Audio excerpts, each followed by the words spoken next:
I called thee then vain flourish of my fortune.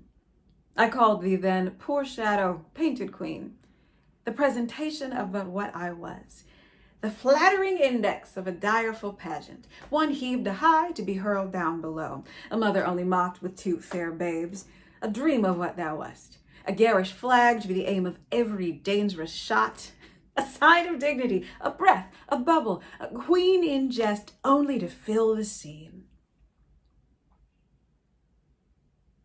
Where is thy husband now? Where be thy brothers? Where are thy two sons? Wherein dost thou joy? Who sues and kneels and says, God save the queen? Where be the bending peers that flattered thee? Where be the thronging troops that followed thee? Decline all this and see what now thou art. For happy wife, a most distressed widow. For joyful mother, one that wails the name. For queen, a very caitiff crowned with care. For she that scorned at me, now scorned of me. For she being feared of all, now fearing one. For she commanding all, obeyed of none. Thus hath the course of justice whirled about, and left thee but a very prey to time, having no more but thought of what thou wast, to torture thee the more, being what thou art. Thou didst usurp my place, and dost thou not usurp the just proportion of my sorrow? Now thy proud neck bears half my burdened yoke, from which even here I slip my weary head and leave the burden of it all on thee. Farewell, York's wife, and queen of sad mischance. These English woes will make me smile in France. I knew it. Well, aren't we just two peas in a pod? Technically, we check some of the same boxes, but it's a flimsy comparison. It doesn't withstand critical analysis. My world burned while yours blossomed. You, preening and posing. You, the embodiment of entitled mediocrity, were handed everything I earned. Y'all love to copy us, to put your names on what's not yours. It's what you do.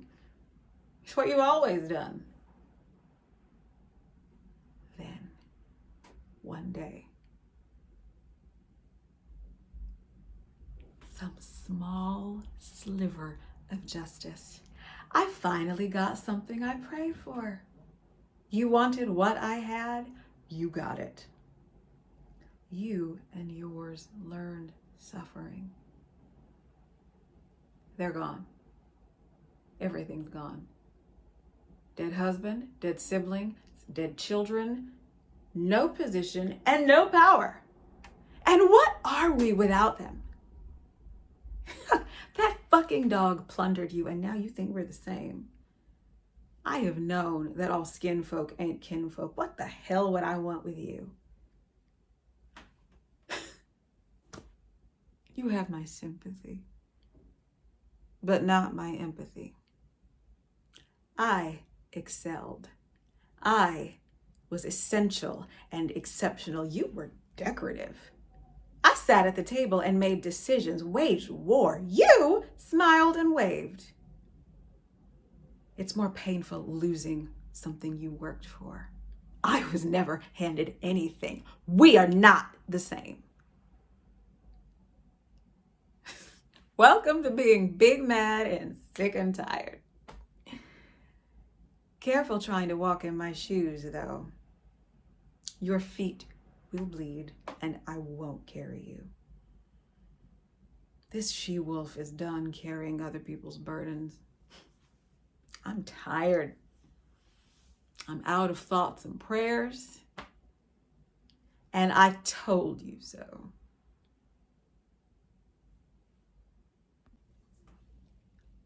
I have always loved Margaret, and for me, so much of what she says in Act 4, Scene 4, there's commiseration, but there's also reading of someone, and there's a certain, yeah, I see you, but are we really in this together?